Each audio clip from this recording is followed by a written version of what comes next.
우리가 왜 이 지제를 낭만 발레의 대표작이라고 하잖아요. 그것을 낭만주의의 일환으로 이렇게 생각을 해도 되는 건가요? 19세기에 시민 교양층이 크게 등장하게 됩니다. 이들은 자신의 삶에 대해서 신에 의존하지도 않고요.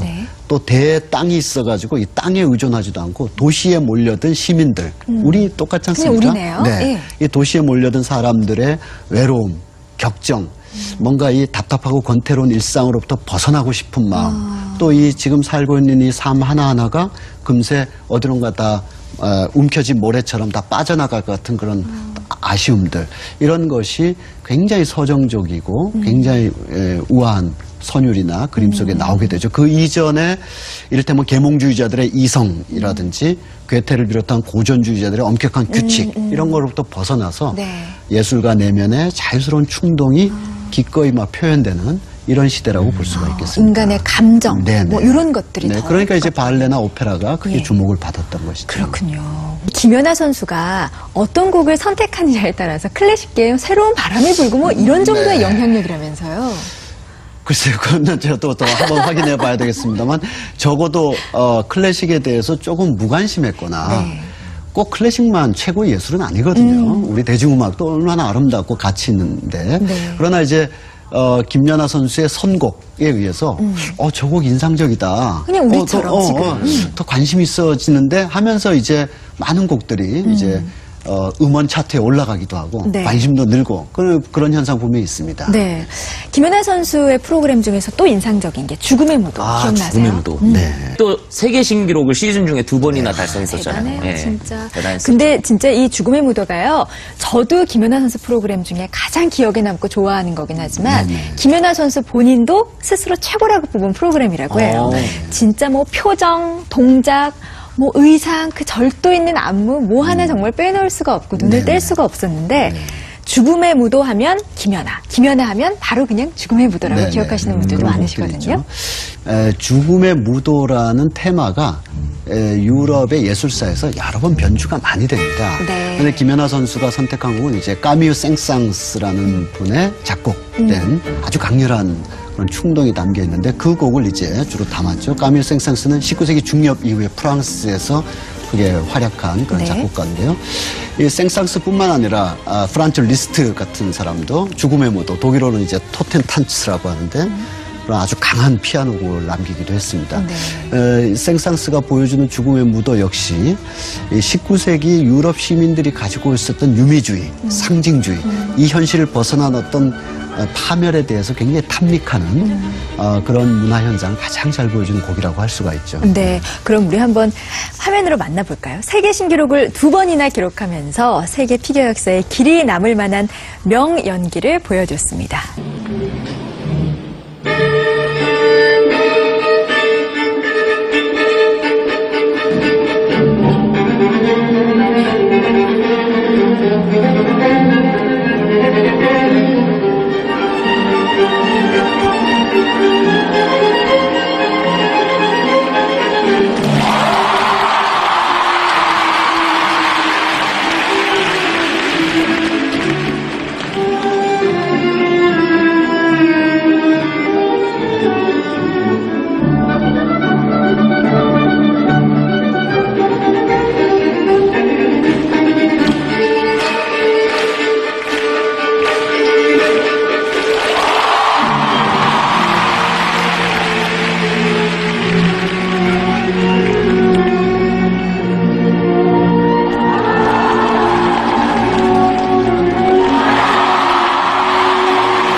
기술 같은 경우에는 음악의 어떤 포인트 되는 지점에서 이런 동작을 하는 게 잘 어울리겠다라는 계산이 있었겠죠? 이 죽음의 무도가 가지고 있는 거의 파멸로 달려가는 듯한 그런 강렬함들. 예. 그 파멸이 다가온다는 것을 알면서도 그 길로 밤이 셀 때까지 춤을 출 수밖에 없는 그런 운명들. 그래서 정말 최고 수준에서 표현해야 되겠다 하면서 어떤 특정한 장면들에 이제 자기 연기를 배치하는 것이죠.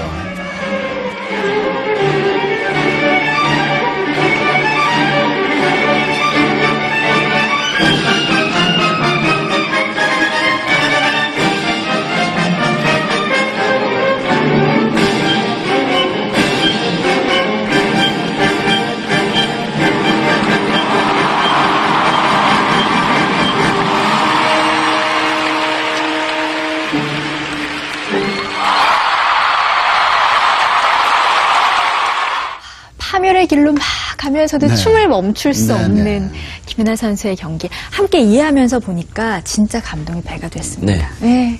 너무 좋았어요. 그쵸. 이게 그냥 스케이팅 그 기술만 보다가 분위기를 알고 어떤 의미인지 어떤 곡인지 해석을 하고 보니까 확실히 이제 이해가 되네요. 그렇죠. 예. 왜 이 피겨라는 장르를 정말 수준 있게 보는지 이제 좀 알 것 같아요. 그리고 더 재밌어졌어요. 네. 네. 다행입니다. 우리가요, 이 제목이 죽음의 무도잖아요. 네네.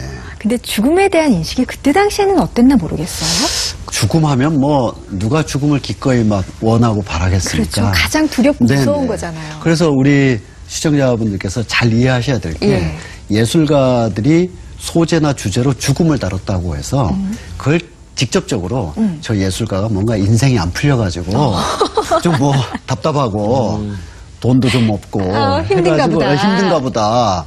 어디 전화해도 대출도 잘 안 되고 그런 게 아닙니다. 죽음이나 외로움이나 병든 자를 기록했다고 해도 그분이 만약에 그런 작품을 하다가 아프면 의사 찾아갑니다. 서양 클래식에 있어서 죽음에 대해서 가장 수준 높게 작품 활동을 했던 사람이 구스타프 말러 같은 사람인데 이분도 자신의 아픔을 고치기 위해서 의사들 많이 찾아갔고요. 또 심지어는 네덜란드까지 가가지고 지그문트 프로이트를 만나서 자기의 정신 상담을 좀 받기도 하고 그랬습니다. 그러니까 예술가들이 죽음을 다뤘다고 해서 기계적으로 뭐 좀 병약한 사람이 왠지 뭐 저런 거 했나 보다 그렇게 생각하시면 안 되고 그 시대의 인상, 그 시대가 죽음과 삶을 어떻게 이해했는가 이 점이 중요한데요. 실제로 예술가들이 또는 그 당시 사람들이 죽기를 원했다기보다는 죽음이라는 영원불멸의 어떤 그런 순간을 통해서 삶에서 정말 간직하고 싶은 그런 아름다움이나 가치나 이런 것을 좀 반영해서 보여주고자 했었다. 이런 생각. 그 속에서 이제 김연아 우리 선수가 이렇게 작품했던 죽음의 무도도 같은 맥락에 있는 작품이라고 할 수가 있겠습니다. 그러니까 죽음이라고 해서 무조건 무섭고 막 멀리 떠나보내고 싶고 막 무겁고라고 이렇게 생각을 했었는데 결국은 죽음 앞에서는 모두가 다 평등하고 누구에게나 다 죽음은 가까이 다가와 있다라는 거를 다시 한번 인식하게 하네요. 어떠셨어요? 무섭어요. 좀 무서워요. 왜냐면 저도 분명히 뭐 두 분들에 비해서 30이라는 나이가 좀 어리긴 한데 비슷한데? 비슷한데요? 무슨 소리 하시는 거예요? 그러니까 이렇게 보시면 돼요. 죽음은 뭐 당연히 무섭고 두려운 것인데 요 19세기 사람들이 그렸던 그림들 중에 차디찬 빙벽 같은 게 있어요. 그거는 지구가 형성됐을 때 만들어진 빙벽이라서 영원히 변하지 않지 않습니까? 또 거대한 거목들을 많이 그려요. 인간보다 훨씬 오래 사는 나무들요. 그런 것처럼 죽음이 워낙 극단적인 소재이긴 합니다만 영원불멸하게 변하지 않는 어떤 것을 찾고자 했던 마음이 이게 죽음까지도 소재화했다. 이렇게 보시면 되겠습니다. 루마니아 가가지고 나무 좀 많이 보고 올게요. 거기 거목들이 굉장히 많거든요. 좋습니다.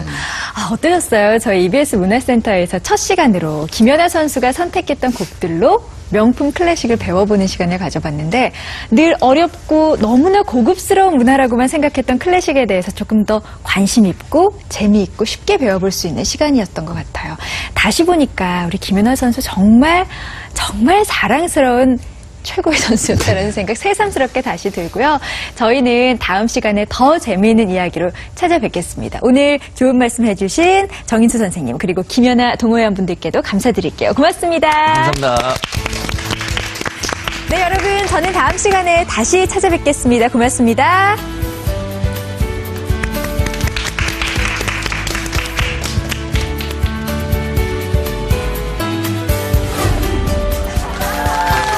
봄, 나만의 스타일을 찾아라.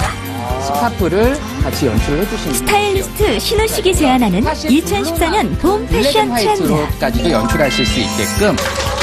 근데 네네. 이렇게 많은 패션 동호인들의 스타일 대변신.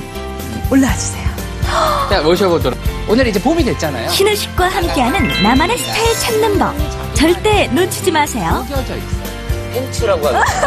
팬츠 좋네요.